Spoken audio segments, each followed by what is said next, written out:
Eh bien, Oscar. Salut. Ainsi qu'autour de la table pour commencer, puisqu'on commence sans générique, vu que c'est une émission rock and roll, j'ai envie de dire, Clémentine.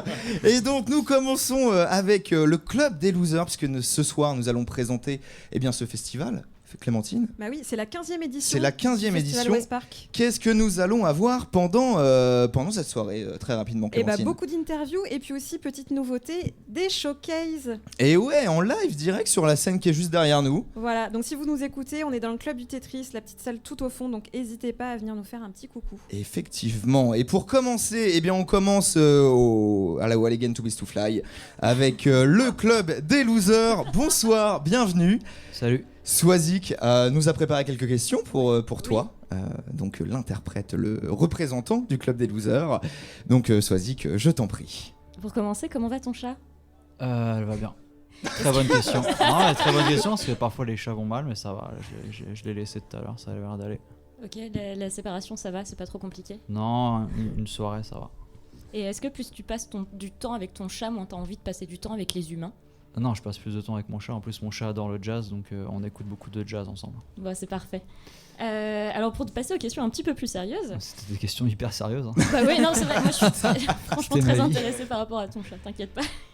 Tu es passé d'une collaboration avec des DJ à une collaboration avec des musiciens. Qu'est-ce que ça a changé au niveau de l'écriture et de la scène pour toi ?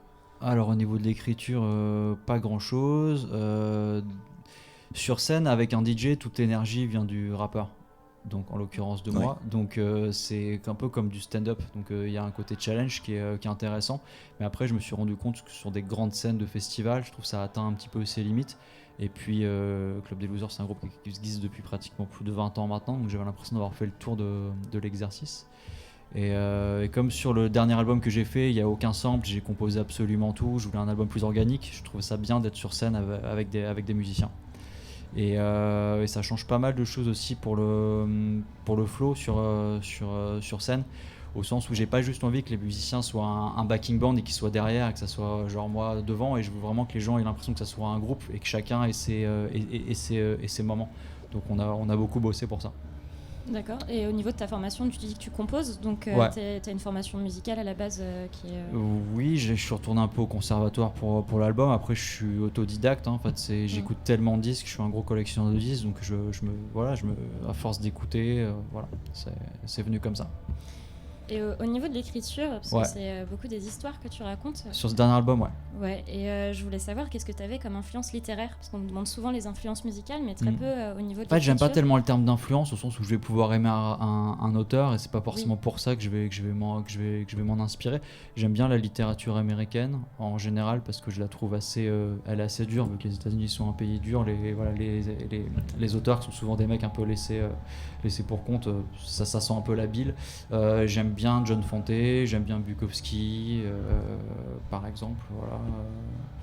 Aussi, ça n'a rien à voir, c'est pas américain, mais j'aime bien Knut Hamsun, qui a écrit La Fin. C'est un mec un peu controversé parce que je crois qu'à la fin de sa vie il était nazi. Mais en tout cas, la fin n'a absolument rien à voir avec ça. C'est un roman sur un type qui devient SDF et qui perd un peu pied, parce qu'à la fin devient un peu fou. C'est un roman très dur, mais que j'aime beaucoup. Et j'avais lu en interview, sur une de tes interviews, que tu préparais 2 livres. Un livre, déjà. Un livre. Ouais, je suis en train d'écrire en ce moment. D'accord, et du coup, ça en est où ? Est-ce qu'on peut en savoir un Non, petit peu je plus, dirais rien, mais j'en suis à peu près à la moitié. Ok, chouette. Voilà. Et pour ce qui est du Club des 7, est-ce qu'on va vous revoir sur... Non, du tout. Non, Club des 7, c'était un projet éphémère. C'est un peu comme dans le jazz, quand des mecs se rencontraient le temps d'un album. Il devait même pas y avoir de deuxième album au départ. Le deuxième album, on l'a plus fait parce que Freddie K est décédé, qu'on avait enregistré quelques morceaux, et que pour lui rendre hommage, on a voulu faire un album. Mais en fait, on aurait pu juste sortir un EP, et voilà. Et de même que ça a jamais été un groupe, en fait.